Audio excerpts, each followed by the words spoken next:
Magandang umaga mga kasuport.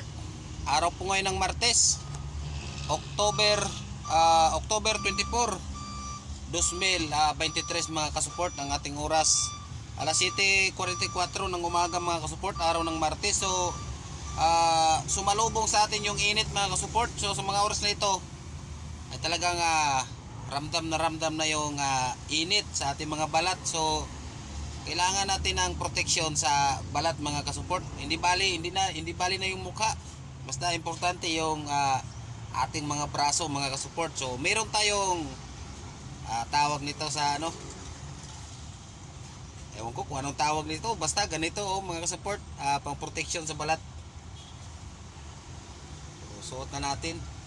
Grabing init ngayon. So wala pa tayong biyahe mga kasuport. So maghintay pa tayo ng biyahe. Grabing init. Kailangan pag ganitong mainit ang panahon mga kasuport, wag natin kalimutan yung yung ating mga tubig. Saka lagyan natin ng yelo para malamig. Pero para sa akin mga kasuport, kapag tag-init, hindi ako gaano nagiinom ng malamig. Mas gustuhin ko pa yung magkape kaysa inom ng malamig. Pero mas maganda naman pag malamig. Ito, kabila naman. Nakalimutan ko lang kasi yung yung ano ko sa ulo, bonnet.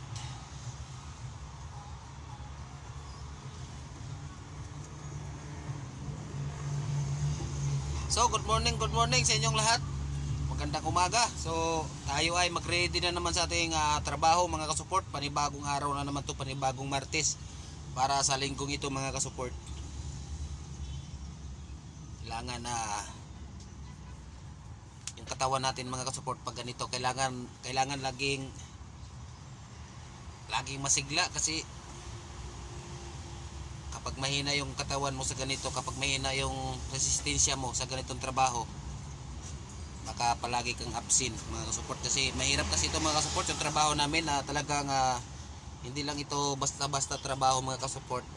Talagang ito ay talagang trabaho.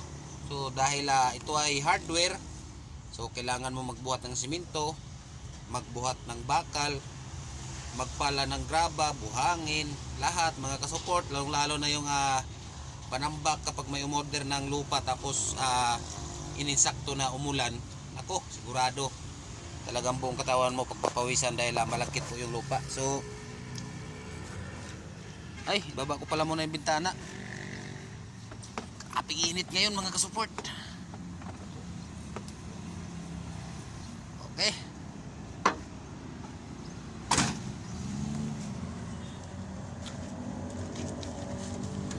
bago tayo bumiyahe mga kasuport, kailangan i-check muna natin talaga yung truck. Ito yung paulit-ulit yung sinasabi mga kasuport sa mga kapwa ko dyan, mga driver. Lagi natin i-check yung truck para wala tayong problema sa daan. Sa ngayon, unahin ko muna yung diesel sa pag-check kung mayroong pang laman. Tsaka na yung iba, tsaka na yung langis. Tsaka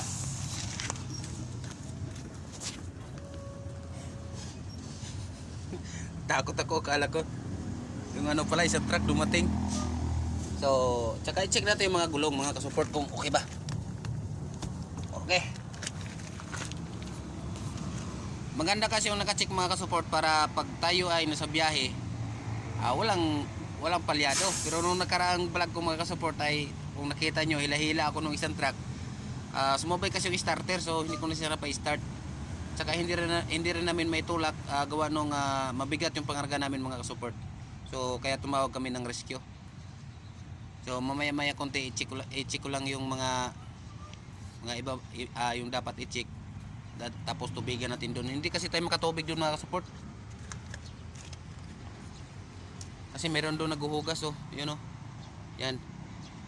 Diyan dapat tayo pipwesto mga kasuport, pero hintayin natin sila matapos. So tayo ay nakapag-almusal na, tayo ay handang-handa na mga kasuport. So hanggang dito na lang muna mga kasuport. So magandang umaga sa iyo, magandang umaga sa lahat.